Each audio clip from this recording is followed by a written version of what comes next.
Good morning and welcome back to my channel. This is the second in a series of startup videos where I'm going to work with and show you how to use a yarn, decide on a kind of yarn, the hook size that's appropriate for it, and all of that. So to start with, this wonderful piece of craftsmanship is the very first blanket that I ever made. Now you can see that the two ends here are just about perfectly even. And you can see I've got this wonderful little weird corner going on. And this actually is the difference in from one end to the other. That is perfectly normal. Please don't be upset if that happens. I can show you ways to fix that. I can show you ways to start out properly so that you can see how to avoid this pitfall. No, I didn't add stitches. No, I didn't take stitches away. This is actually just how it turned out. This was my very first blanket, and I look back on it and I just go, oh dear. But at the time, it was such a comfort to me because it allowed me to realize that being a grandma doesn't have to mean that I can't be creative. So this grandma became a hooker 7 years ago, and I haven't stopped. Having said that, this yarn is so soft. I wish I could show you just how soft it is. It's soft, it's squishy, it's wonderful. And it, again, I am not sponsored in any way. It is Bernat Premium. And for somebody who's just starting out, I always recommend go to Bernat Premium. It's a size 4. It's a typical yarn. You can literally make anything with it, from, yes, even baby clothes, except maybe doilies. But you can make baby clothes all the way up to big blankets. This one just is a small one. You can double it up so that you get super thickness. You can do whatever you want with this yarn, except for doilies, of course. But I have even made table covers for it, with it. Sorry. And as you can see, the colors, I mean, they can be very muted. There are some really super vibrant ones, from all the way to a neon pink, all the way to white, to the most beautiful blacks you've ever worked with. And it just is a lovely yarn to start with. So I cannot recommend this enough. Go out, get yourself some Bernat Premium in the colors that you want, because there are so many to choose from. So having said that, here we are. This is your startup. This is your yarn. Everybody needs yarn. The second thing you're going to need to start up is hooks, because you can't be a hooker without a hook. So this little thing right here was bought off of Amazon, and if I'm not mistaken, it was about $15, but it has literally everything a good hooker needs to get started. This was an extra one. We're not going to take a look at that one just yet, but it goes from a 2mm hook. So there we are there. So super, super, super tiny. Okay. All the way up to an 8mm hook. And it has the half sizes in between. And I'm going to let you in on a little secret. If you've got the 2 and this is a 3.5, but the 2.5 is in here somewhere.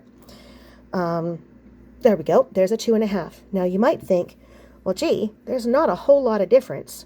When you're stitching, there is a bit of a difference in the size that you're going to end up with. Okay. So in a future video, I'm going to show you how that works. And we're going to take the difference between the two hook sizes and show you how that works in actual yarn usage. But if you have a set of hooks that gives you the 2, the 2.5, the 3, the 3.5, all the way up to the 8, if a yarn or a pattern or what have you says, oh, but you need a 2.75, you get to choose. Do I want it to be a little bit softer, a little bit nicer, or do I want it to be tight? If I want it to be tight, I'm going to use the 2.5. But if I want it to be a little looser, I can just go to a 3, because as you can see there, again, isn't a huge lot of difference in those hooks, and a 2.75 would fit right in there in between. So again, choose what you want this thing to be. If it's a baby outfit, you want it to be a little bit softer, go to the 3mm. If it's a scarf slash a scarf or something that you need a super, super tight stitch for, go back down to the 2.5. It's perfectly fine. Yes, down the road, you may find that you want to get all of those in-between hooks, and that is more than fine. Please feel free. But literally for the first 5 years, this is the type of kit that I had. If you even need to go a little bit less expensive than that, head down to Walmart, your dollar store, any other places like that, and you can find these, and I believe that they are about $1.50, $2 each. So it does end up working a little more expensive than this guy here, but then you can just buy one hook at a time. For $2, you know what? I can find that in my couch cushions. And what I like about these ones, okay, they are as old as the hills. They are made in India instead of China, which is fine. But this company has been around for generations. It is a company that makes yarns as well and threads. But what I like about these ones, it gives you the US sizing and the Canadian/European sizing. So for some reason, the US has decided they need two different size structures. So you've got the alphabetical and the numerical. Whereas we in Canada and the rest of the world go for millimeters. So when I say, oh, I need to grab my size 6 hook, I don't mean a size 6 up here. I mean my 6mm hook. And now I can usually just grab it. Now the rest of the kit comes with the obligatory little scissors. These ones are incredibly sharp. And so you've got to be a little more careful. I have actually sliced myself. But the extra thing that it does have, and I can't stress this one enough, don't go unless you feel the need to actually go that inexpensively to start. Don't go with plastic darning needles. Go with metal ones. The plastic ones quite often have sharp edges, and they will catch your yarns, especially the finer ones. But a set like this comes in most of these. This one did come with plastic ones, but sadly I just threw them away. So these ones, you've got all the way from the finer yarns, all the way to those super bulkies, and you can see that we have different lengths. So instead of leaving yourself this nasty, nasty tail that you've got to work in, you can leave a little bit of a shorter tail using one of these. The bigger your hook, or the bigger your needle, of course, the longer it's going to have to be. That's just the way it is. But then just leave a little bit longer tail. And what I liked about this little set is it came with a holder for all of those needles. And it's fantastic. I never have to look for a needle. So literally everything that you need, including a pen, that did not come with it. I've put it in there. But you've got your measuring tape, you've got your darning needles, you've got your hooks, you've got a pair of scissors. You've got literally everything, including stitch markers. Now, stitch markers are, and I did not bring any downstairs, so I do apologize for that. I will show them to you next time. Stitch markers can come in one of two ways. The ones that you buy or the ones that you make. And again, I will show you both of those in future videos. So I'm going to leave that there for now.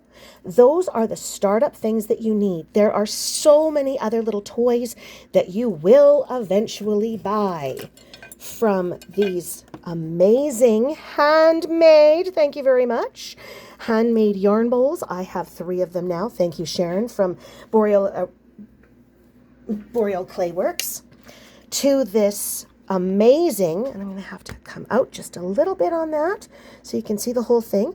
This amazing yarn winder. Again, this is something you do not need, but it makes the most amazing cakes for when you have to pull out and wind up your yarn.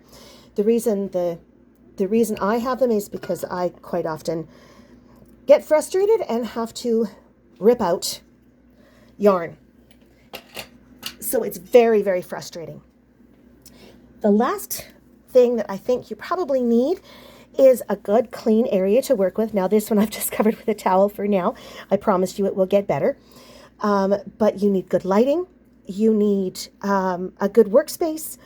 And eventually you will absolutely need yarn space for your yarn.